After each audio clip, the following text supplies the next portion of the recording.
My dear learners, including age group 6 years to the age group of grandfathers, age is just a number. Now I'm here to explain you all Python for data science so that you can become a data scientist. If you want to know about the roadmap for Python, please watch my previous video. So guys, today we are starting Introduction to Python Part 1.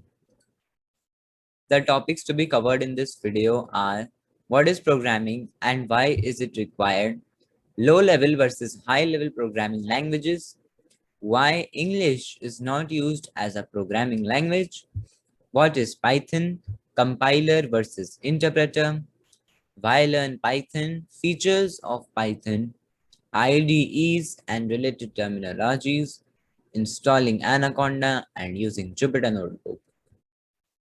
So guys, what is programming? Like we use Hindi or English, etc. languages to communicate to each other, likewise, we use programming languages to communicate and make the computer perform tasks. So guys, like I am teaching you Python, I am using a language that is English, or we communicate using various languages like Hindi, English, Spanish, French, and many more. But guys, the computer cannot understand these languages. It only understands zeros, the language of zeros and ones. That is machine code. So that is why we need to use programming. Why is programming required? Guys, our technology is not so much developed that we can build softwares, we can make games or operating systems, perform some AI, ML, data science tasks without using these programming languages like Python, C++, Java, etc. High-level programming language and low-level programming language. There are two types of programming languages: high-level programming language and low-level programming language. Guys, high-level programming languages are easy for humans to read, write, and modify. And low-level languages are hard for humans to read, write, and modify. Guys, high-level programming languages, they are similar to English, means you can guess what's happening in each line of code easily. It's easy for humans to read as it is in English. And low-level programming languages, these are hard for humans. For us, why? Because low-level programming languages are in the form of zeros and ones. No English words are used. It's only in zeros and ones. And guys, you can imagine it will be too hard for us to read or write in zeros and ones. Guys, high-level programming languages needs to be translated into machine code. And also high-level programming languages don't use purely English. I'm saying it's English-like. Low-level programming languages, they are already in machine code. Machine code is zeros or ones, so they don't need to be translated. In high-level programming languages, no understanding of how hardware components work is needed. And whereas in low-level programming languages, you need a good understanding of how hardware components work. The examples of high-level programming language are Python, C, C++, Java, etc. And of low-level programming languages are assembly language and machine code. So guys, here is an example of low-level and high-level language. Guys, as you can see, low-level language is in the form of zeros and ones, and it's not easy for us to read it. Whereas in high-level language, I was saying it is using some natural language, that is English, and it's far more easier to interpret, read, write, and understand a high-level language than a low-level language. So guys, now the question comes, why is English not used as a programming language? Why aren't we using purely English? Why is this if, then this bracket, and why are we not using it purely in English? So the answer is English is ambiguous. That is, guys, one sentence in English can have 10 meanings. And how can the machine interpret what you want to say?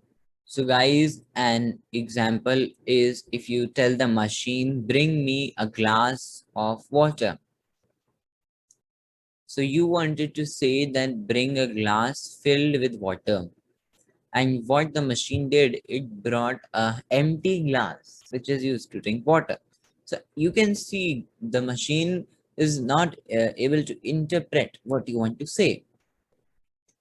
And second, can't solve a mathematical problem.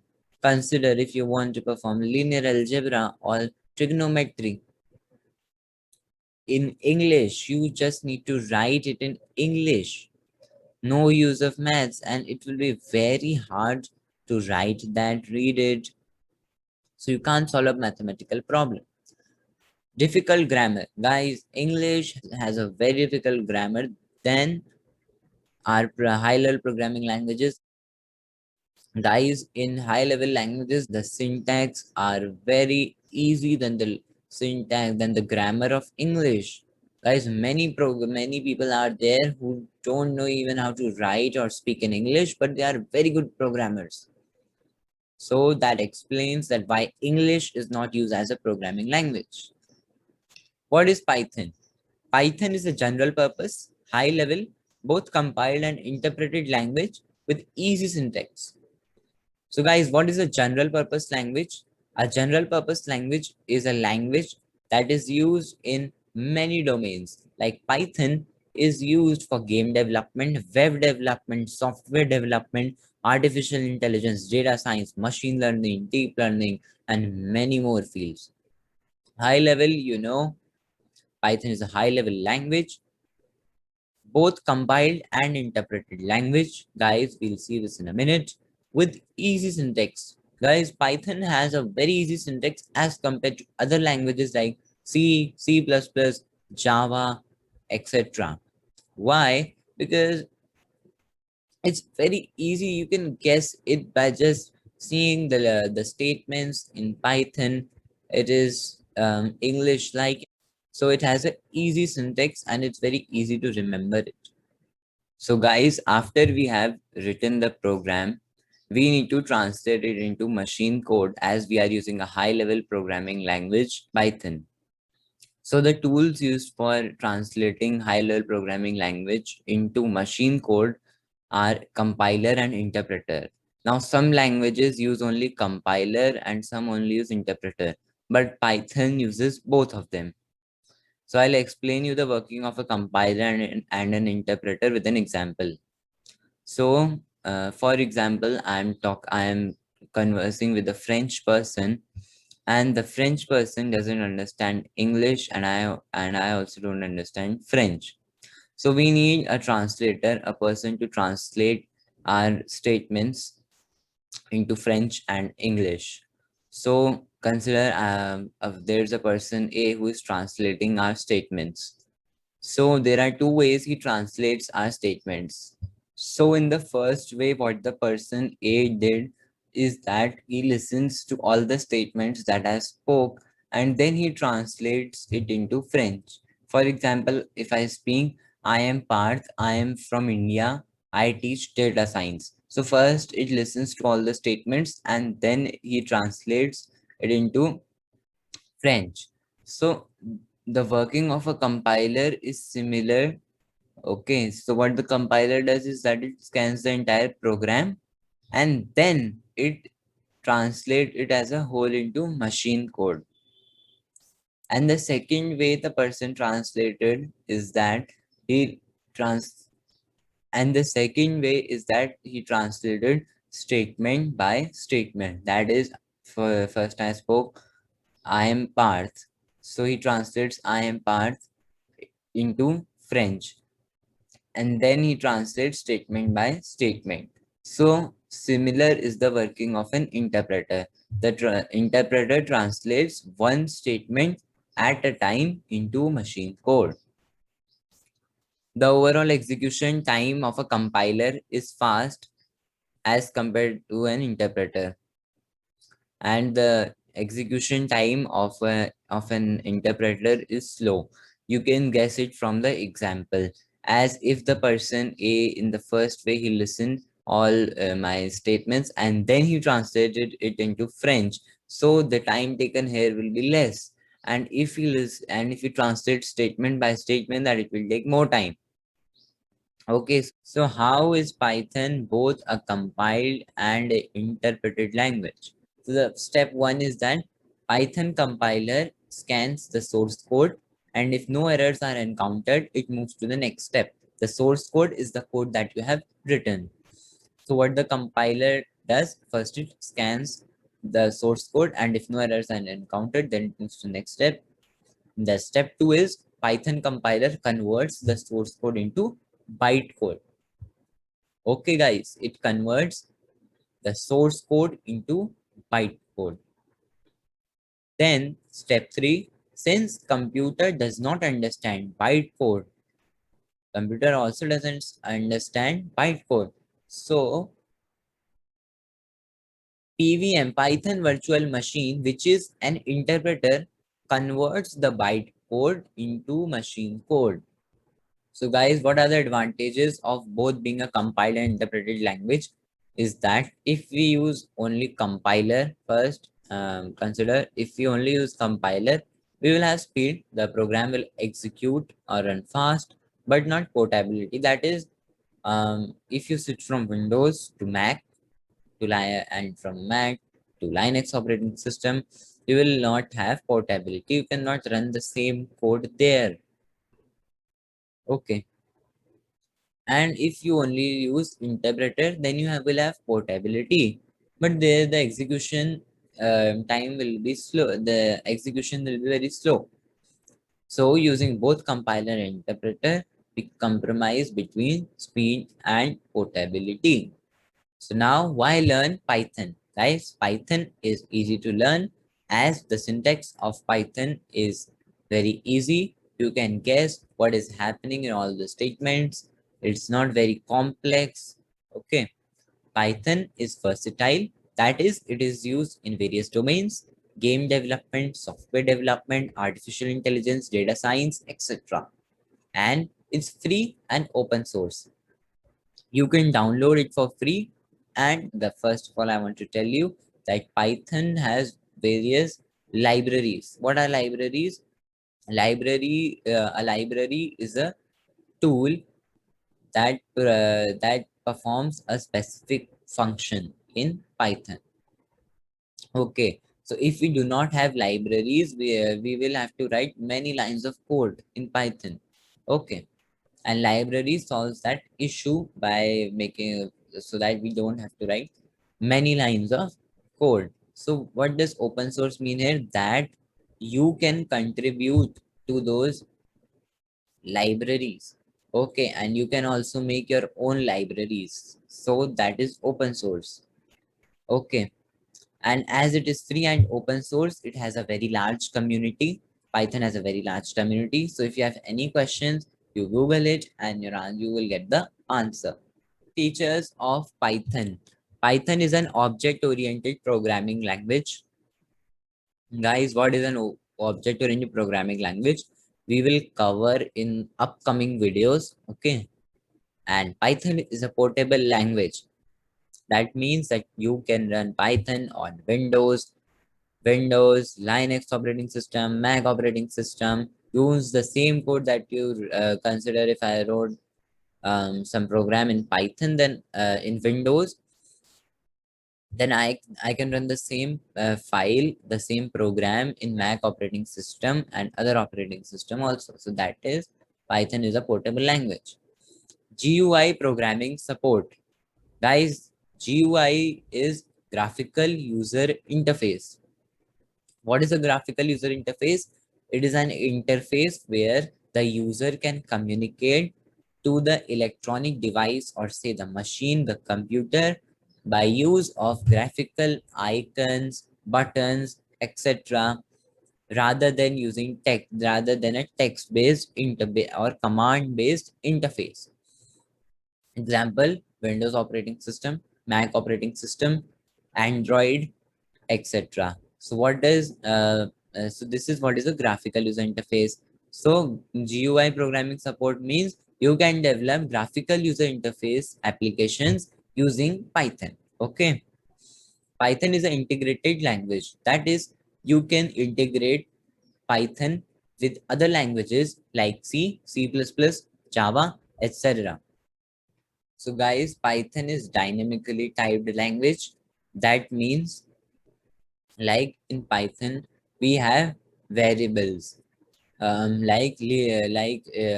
algebra, you have variables. Okay, so in Python, there are variables, and in Python, the data type of those variables does not need to be specified in the program. What is data type? Data type is the type of the data stored in the variable. The variable can contain some numerical data like 1, 2, 3, and also decimal type of data, that is 120.3, 0.0, 0.1, 0.2. Okay, it can also have data, the data type, the type of the data can, the variable can also contain characters, alphabets like hello, hello, I am Parth, like this. It can contain such data also. So this type, the type of the data is called data type. So in Python, the data type does not need to be specified when creating a variable. When you're creating a variable in Python, you don't need to tell Python that this is an integer, this is a numeric variable, this is a character variable, this is a decimal variable, etc. Now comes the question, where to code? Where will I code Python? So the answer is, you can code in an integrated development environment, IDE, and a code editor. We'll see what's the difference. So the example of an IDE is Jupyter Notebook, PyCharm, Spider, etc. Code editor, example Atom, Notepad++, Sublime Text, Notepad also, etc. Okay, so what is an IDE? An IDE, an integrated development environment, is a software where you can write your code. An IDE has a lot of features, unlike a code editor. Okay, it has a lot of features like debugger, code editor. It also has a code editor. Okay, what is a code editor? I'll tell you all in a minute. It has a compiler. It has an interpreter. It does syntax highlighting. That is, whatever, if you write a statement, it will highlight some syntax. Okay, it has autocode completion, like in Google also suggestions come when you are searching for something. So that is, it also happens in an IDE. It has some pre-installed packages. I told you packages or libraries are the same thing. So it has some pre-installed packages. You don't need to install each and every package. Most of the packages are there. What is a debugger? It's a tool that identifies the errors or mistakes in your programs and helps you solve it. That is, it will identify the errors. Errors, what are errors? Errors are the mistake, like in English. Also, when we use wrong grammar, that is a mistake, that is an error. So the debugger will identify the error in the program. What is the code editor? Code editor is just a text editor that is specialized for writing programs. It does not provide a lot of features like an IDE. So guys, code editor is like Notepad. If you write Python programs in Notepad, it's just like you writing anything, any document in Notepad. No autocode completion, no syntax highlighting. There's no compiler. You need to do it externally. Okay, you can just write code there. Okay, So as we saw that IDE has a code editor also. That is, you can write code. You can also write code there and then compile, interpret, run it. Okay. So it has a code editor also. Installing Anaconda. So guys, a brief on Anaconda. We'll be installing it and using Jupyter Notebook. Anaconda is the most widely used Python distribution for data science and comes preloaded with all the most popular libraries and tools. Tools like Jupyter Notebook. It also provides IDEs like Jupyter Notebook, Spider, and many more. Some of the biggest Python libraries included in Anaconda include NumPy, Pandas, Matplotlib, sklearn, Seaborn, etc. Okay, so Anaconda is a distribution of for data science, mainly used for data science. To install Anaconda, you need to open Google Chrome and search for Anaconda download.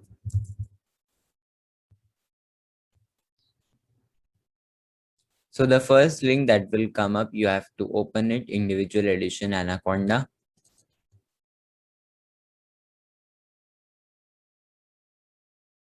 Now just scroll down at the bottom of the page. So there are the links of the Anaconda installers given if you are having Windows. For Windows, Mac, and Linux. So I am having Windows 64-bit and 32-bit. Now it depends on your system type whether you should install 64-bit or 32-bit. So to check the system type, first come in the desktop, then right click on this PC, go to properties,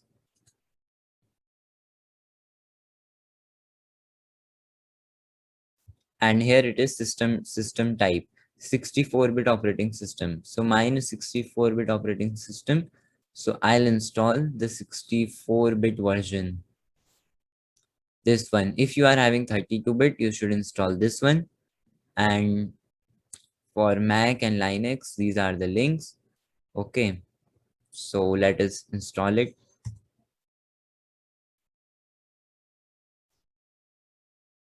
So it started. So guys, it has been downloaded. So now I'll open it. So guys, now you have to click next.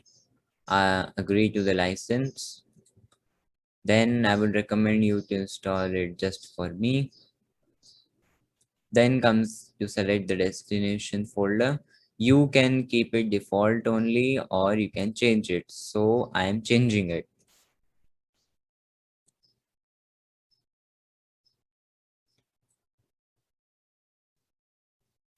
Make a new folder and Anaconda.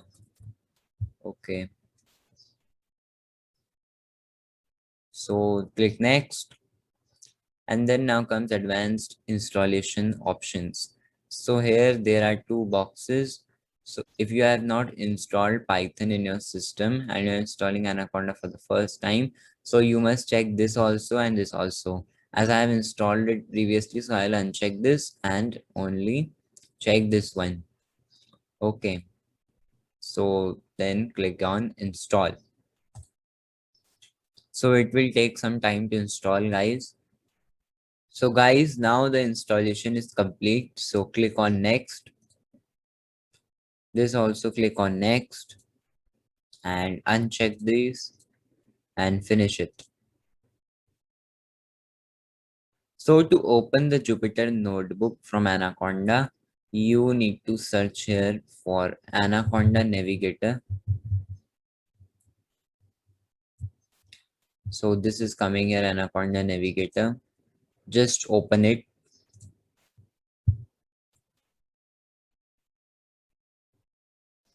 So guys, this is the Anaconda Navigator. It has opened.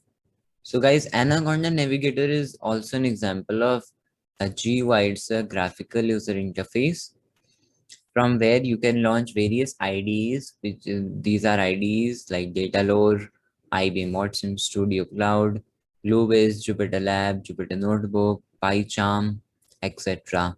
Also here you can install packages by going into environments. Okay. So now we are launching the Jupyter Notebook. So just scroll down and first click on install to install the Jupyter Notebook. So it started to install. So guys, these all have been installed. Okay. I only click for Jupyter and all of these also by default got installed. So now we launch it. Launch it means it will open the Jupyter Notebook.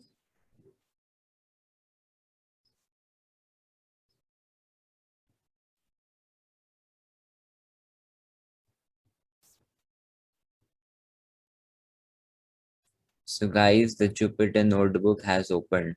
But first of all, guys, I want to give an introduction to Jupyter Notebook. So guys, Jupyter Notebook is a web-based interactive computing notebook environment. It's an IDE which is run on the web on any browser, and you need to be online to run access it. So guys, this is the view that opens up when you launch Jupyter Notebook from Anaconda Navigator. So this is the dashboard view. From this dashboard, you can open your Jupyter Notebooks, and the default destination at which it opens is C:\, users Dell. Okay. So to create, you don't need to be afraid by viewing this dashboard. You just need to know some things like these are all your folders. Okay, desktop, downloads, and these are your files. Okay. And Jupyter Notebooks have an extension of .ipynb, whereas other regular Python files, if you create in other IDEs, they will be sent with the extension .py. Okay, and I've created some Jupyter Notebooks. Okay,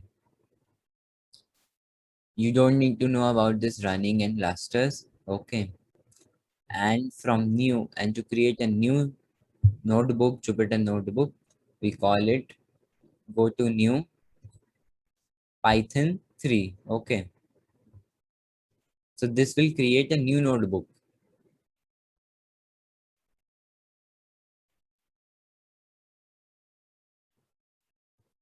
Okay, the by default name untitled. So guys, I'll give you a quick introduction to Jupyter Notebook. Okay, so this the row that is being displayed here is called a cell. Here we can write our code. Okay, and telling you a feature about the cell is that when if I click here and start writing, see this has turned green. And if I click outside, then it turns blue. Also, here is the mode indicator.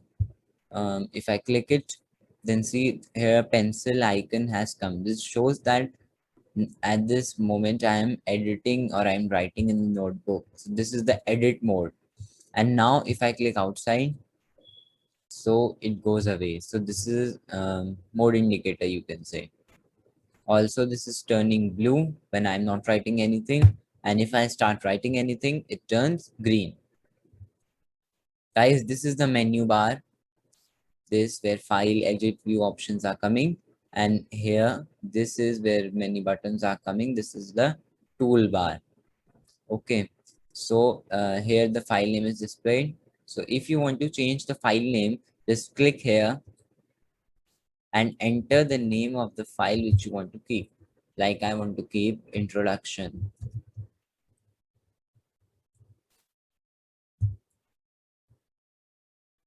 and rename it. Okay, and I'll tell you some more features. Okay, so telling you about the menus. File menu, new notebook option is here. By clicking on this, you can create a new Jupyter notebook. See, it's been creating. Okay, and other options are open. This will open the dashboard view again from where you can open the Jupyter notebooks. Okay, and make a copy will create a duplicate. Okay, and rename we have seen. So guys, save and checkpoint. So what the save and checkpoint do, I'll show you by an example. See, if I write some code here, you'll not be understanding it. I'm not saying import. Okay,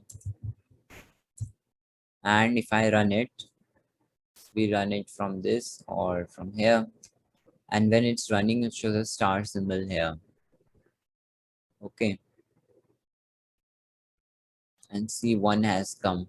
This means that it has been it is the first cell that has been run.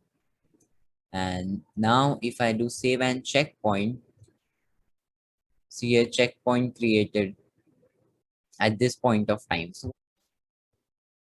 So when I do save and checkpoint, it creates a checkpoint. That is, I'm showing you like that I've written. Now if I write something else here and then run it, and now revert to checkpoint. So what it will be, it will do, it will go back to the same position at which it was saved. So this is what a save and checkpoint does. Okay, and there are other options also. Download as, you can download it. You can download it as this HTML, latex, markdown, notebook, PDF via latex. And in the edit option, you can cut cells, copy cells. One more thing, cut cells, copy cells, just like copy paste we do. Okay, delete cells. Now if I do delete cells, so it deleted that cell. Okay, and undo delete cell, it will undo it. And there are other options also, we'll talk about them later. And there's a kernel also. This kernel is what the kernel shows. Kernel, what it does in Jupyter Notebooks, it executes your Python program. Okay, yeah, so you can take a user interface tool from here. Okay, I'm not doing it. And on some toolbars from here, you can directly see on checkpoint. From this plus symbol, you can insert many more cells. From here, you can cut cells, and to paste, you go and edit and paste cell. So it pasted it, and this is copy selected cells, and other things are also there. This is to run your code.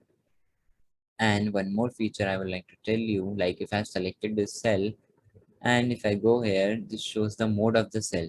What is the mode? At the moment it's code.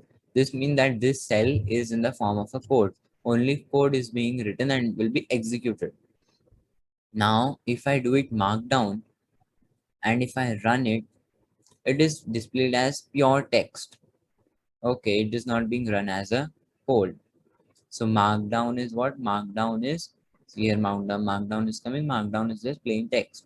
And you can also create headings. So double click to edit it and put a hash and then a space. See, it's becoming a heading, and you run it. So you can see it has come in bold and it's become a heading.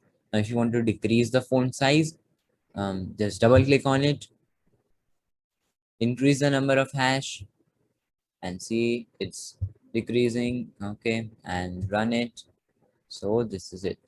So guys, I'll explain you other things of Jupyter Notebook as we proceed in our playlist. Pura India Padega Data Science. Ready for my next video? So goodbye and namaskar.